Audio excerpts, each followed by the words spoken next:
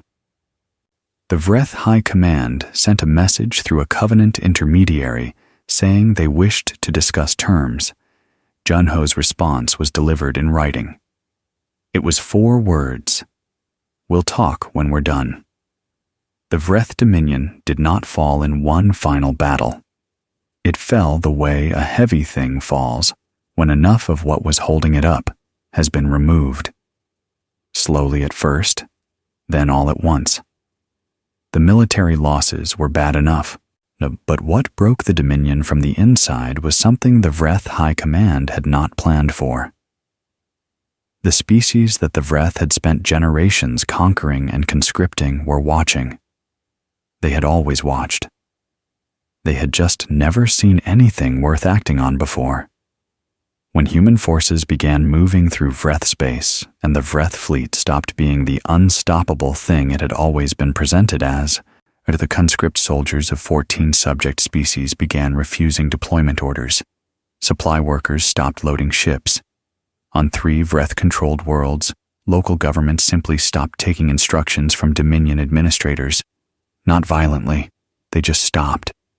The Vreth had built their empire on the belief that they were inevitable. Once that belief cracked, nothing underneath it was strong enough to hold the weight. The Vreth government sent its surrender request through 2 different Covenant intermediaries at the same time, which was either a sign of desperation or poor coordination, possibly both. They requested neutral ground, a station outside both territories, standard Covenant protocols. Jian accepted, on her terms, on a human ship. The talks lasted 9 days. Jian did not attend all of them. No, she sent her team for the procedural sessions and appeared herself only when there was something she wanted to say directly. She had not slept more than 5 hours a night in 4 months, and she looked like it, and she did not care. She had a folder again, a thick one this time, and this time she opened it. The document that came out of those 9 days was called the Nara Accord. It was named for the world that no longer existed. Every official who signed it, human and Vreth alike, was required to read the name aloud when they put their hand to it. This was not a Covenant tradition. It was a human one, created specifically for this moment.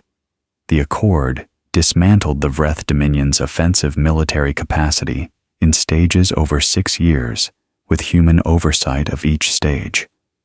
It established reparation territories, land, not money, because Jian had decided that money was too abstract.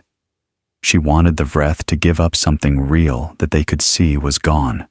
It required the Dominion to fund and maintain a permanent memorial on the ruins of each of the 7 colony worlds that had been destroyed for as long as the Vreth existed as a governing body. There was one clause in the Accord that had no precedent anywhere in Covenant legal history. It stated that any species found to have provided intelligence or material support to the attack on human colony worlds would be considered a co-combatant under human war doctrine, retroactively, regardless of when or how that support was given. No one in the Covenant had asked for this clause. No one had the standing to object to it either. 2 Covenant member species came forward within the month. Quietly, through private diplomatic channels. They had shared minor intelligence with the Vreth before the attack, fleet movement patterns, colony world population data. They had done it carefully, and they had been certain it would never come back to them. And was one of the fastest diplomatic settlements in Covenant history, which everyone understood was because the alternative was not a further hearing. The Galactic Covenant reorganized itself in the year that followed. Not formally, not with a new charter or a renamed institution. Just in practice, in the way that power actually moves, gradually, through changed behavior and shifted assumptions. Human delegates returned to the Covenant chambers, but they were not the same delegates who had left. They did not use the same careful, soft language. They did not spend sessions making everyone comfortable. They stated their positions clearly, and they waited. Other species, even old allies, found themselves adjusting to this without entirely meaning to. Wes Karun, the Delvari observer, who had warned his government weeks before the war began, was appointed as the Covenant's first formal human affairs liaison, a position that had not existed before because no one had thought it necessary. He took the position because he believed someone who actually understood what had happened needed to be in the room. He kept his early message to his government framed on the wall of his office, the last line of it. He looked at it every morning before meetings. Archunio's retirement ceremony was scheduled for a Tuesday in late spring. He didn't attend. The people who had arranged it were not surprised. He had told them 2 weeks earlier that he found ceremonies uncomfortable and asked if they could simply file the paperwork and skip the rest. Instead, on that Tuesday, he took a transport to the Nara's Reach Memorial Site. What was left of the planet, preserved exactly as it was in the aftermath, undeveloped, under a standing international protection order. He walked through it alone for most of a day. Nobody bothered him. Security kept a discreet distance. When he left in the evening, he didn't say anything to anyone about what he had seen or thought about. He filed his retirement papers from the transport on the way back, and that was the end of it. Minho stopped flying combat missions 6 months after the accord was signed. He didn't wash out. He chose to stop. He put in a transfer request to the training division, and it was approved without question. They needed instructors, and he was one of the best pilots in the fleet. He taught new pilots with a patience that surprised everyone who had known him during the war. He was strict, but never cruel. He told his students exactly what a cockpit felt like in the moments when the math was bad, and you had to fly anyway. He told them what was worth protecting. He played Haon's recording for them on the first day of every new class. So he went back to research. Officially civilian again. Her published work on energy systems and sensor design became some of the most read technical literature in Covenant scientific circles within 2 years. Several species requested access to her publications, and she shared what she decided to share. Her other work, the work that was not about energy systems, remained classified at the highest level. She never discussed it publicly. She occasionally updated it. Bora received the Covenant's first ever Joint Military Commendation, an award that technically required 2 co-signing governments to issue. Humanity signed. The Delvari signed. She accepted it at a small ceremony, shook 2 hands, and went back to work the next morning. Jian wrote 1 paper after the war, not a political document, a philosophical one. It was 40 pages long, and it was titled, "On the Danger of Mistaking Patience for Weakness." It was dense and careful and honest in a way that made uncomfortable reading in parts. It argued that the galaxy had made a fundamental error in reasoning. It had watched humanity restrain itself for 80 years and concluded that humanity had nothing to restrain. It became required reading at diplomatic academies across the Covenant within a single generation. And some species disagreed with its conclusions. None could argue with its evidence. Heian did not go back to Nara's Reach. She never could. She went to a new colony instead, a young one still being built, with fresh soil that smelled different from the soil she remembered. She applied for a teaching position and got it. Her class was small. 22 students. She learned their names in the first week. One morning, a girl near the back of the room put her hand up and asked why humans were so different from the other species in the Covenant. She had read something in a lesson book, and it had made her curious. She was 9 years old, and she asked the question the way children ask questions, directly, without any complicated reason behind it, just wanting to know. The classroom was quiet. Outside the windows, the sky was clear and pale and enormous. Heian looked at her for a moment, and she looked at all of them. The small faces, the curious eyes, the whole ordinary beautiful fact of them sitting there in the morning light. "Because we remember," she said. "All of it." She turned back to the board. The lesson began.